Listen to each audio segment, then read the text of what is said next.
right, welcome back to an all new edition of CJ Discusses. Today we're going to discuss season 5 of Below Deck Sailing Yacht, which started this week. So it's all brand new season. We have some new and returning cast members. Some returning cast members are Captain Glenn. We have Gary and Daisy who are coming back, and there's going to be some lingering drama there from when Gary and Daisy actually did go out for a hot second. And then she was going out with Colin, who's Gary's best friend, and he was also the chief engineer last episode, but he is not returning. They did break up, and that was not a good ending to the relationship. And we'll see how that plays out with Gary as well as the season progresses. This year they're in Ibiza, they pronounce it, Ibiza, Spain. So it's beautiful. You get to see a lot of the Mediterranean, and apparently it's a pretty big party destination. So you know that the crew's going to get in some trouble in their off time while they're there, and they kind of set that up in the preview. All right, as always, they give you a little insight into what the Percival looks like.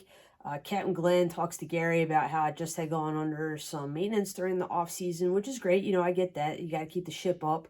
But I don't understand why every time the crew goes onto these ships, there's just cushions and stuff just thrown everywhere. Like, I just don't get it. Isn't there a cleaning crew that comes in or something that sets things to rights? At least the last crew that was on there would at least leave it in good condition. They wouldn't just throw things everywhere.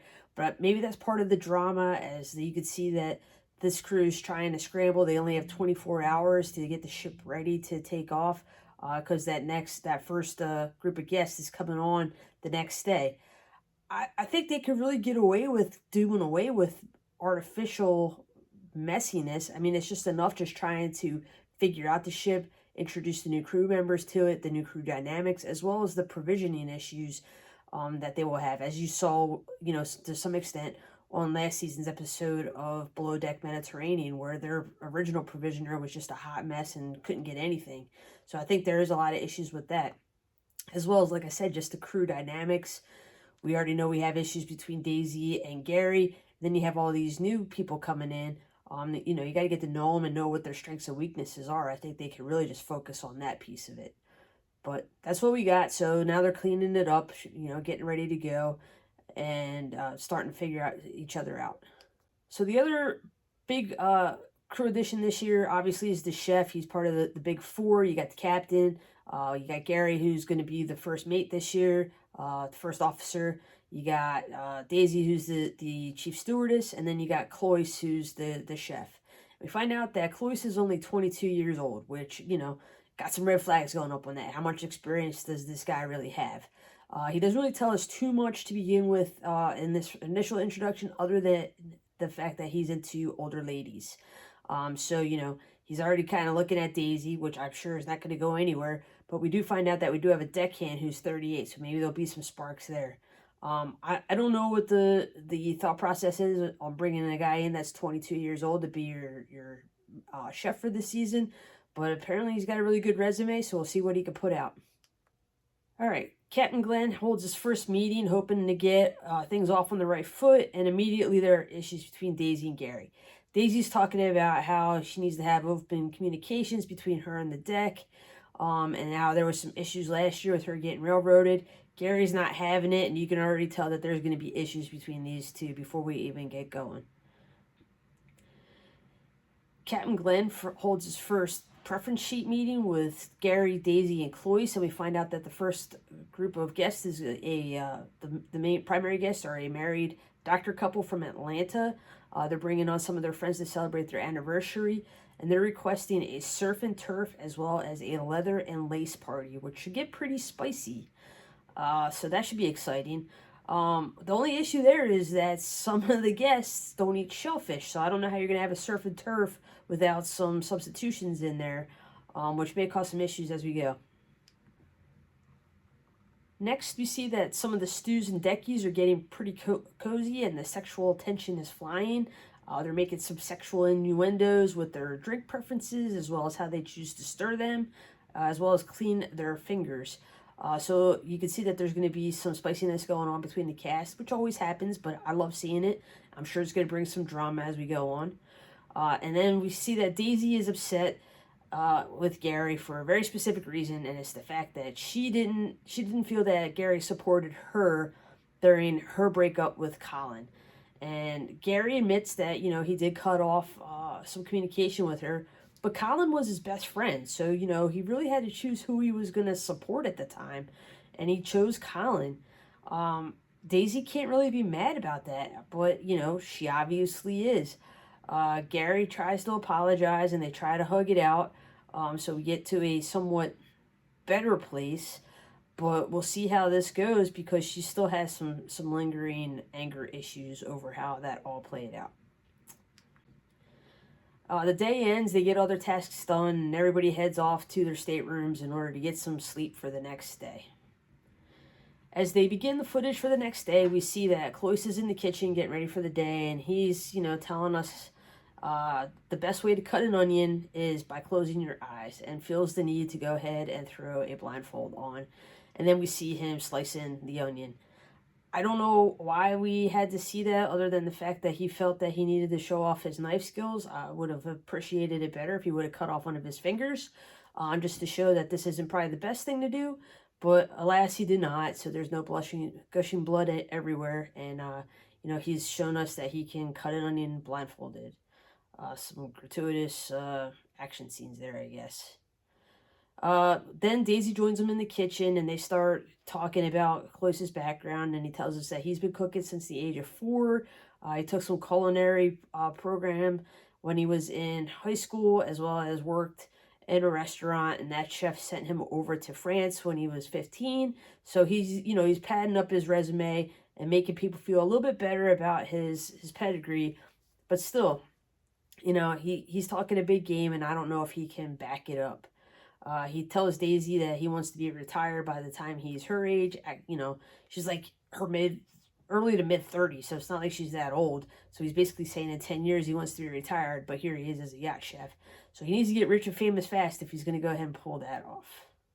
Cloyce then, starts talking about what the dinner option is going to be. We already know it's going to be surf and turf, but we know that we have to make some substitutions. So Daisy heads up to talk to the guests about what some of those substitutions are going to be.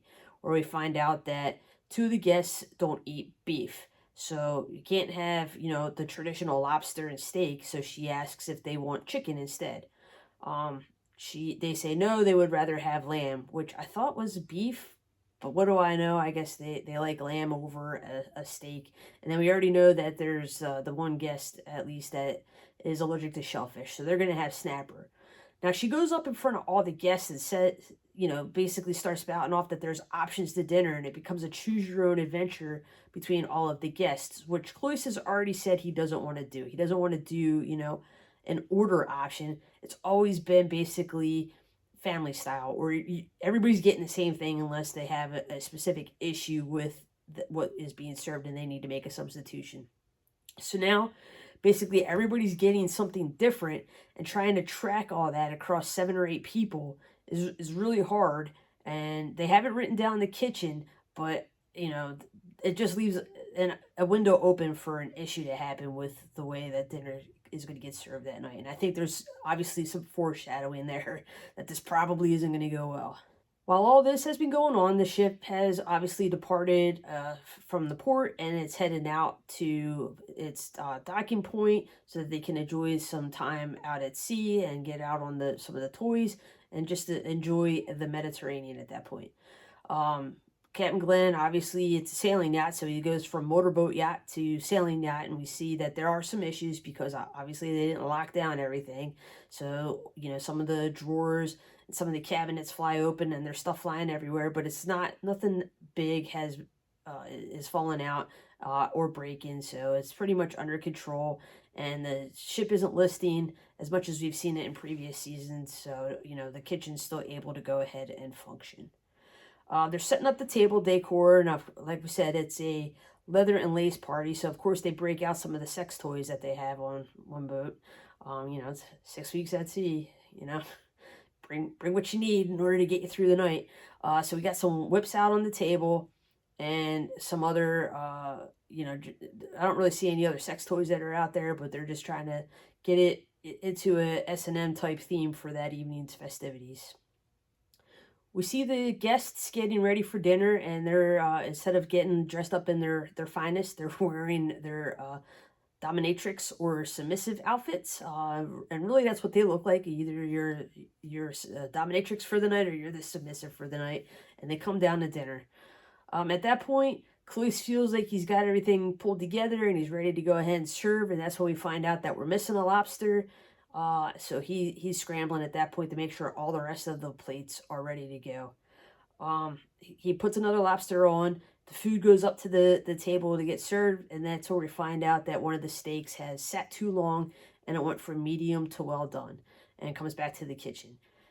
At this point, Cloyce and Daisy are just blaming each other. I mean, honestly, Cloyce called this. He said he didn't want this. He said he didn't want them all choosing their own meals, but Daisy provided that opportunity. She didn't correct the mistake when it was made. And really the issue is on both their faults. Now, all of their meal options were put on their preference sheets, so Cloyce knew who was getting what, but he just didn't keep track of it as it went out. It's Daisy's job to check the plates before they go out and make sure that everything is correct, which she didn't do. So Captain Glenn sees that there is a communication issue going on in the kitchen. It's the first night. It's going to happen. But they didn't set themselves up for success by the way that they had set up this meal to go out. And that's how we end the episode, is with the kitchen in disarray. The guests look unhappy because some people are eating, some people aren't, and Captain Glenn's not happy. And he is one of those guys that's not. He doesn't like it when they're not communicating. Captain Sandy doesn't like it when they're not communicating. Captain Glenn hates it even more. So we see that, right now nobody's happy, and they leave it off, and we have to wait and see what happens next week. And hopefully you'll join me back next week, and we'll continue and see how the leather and lace party goes, and hopefully there's some kinkiness that goes on after dinner. I'll see you next week. Bye.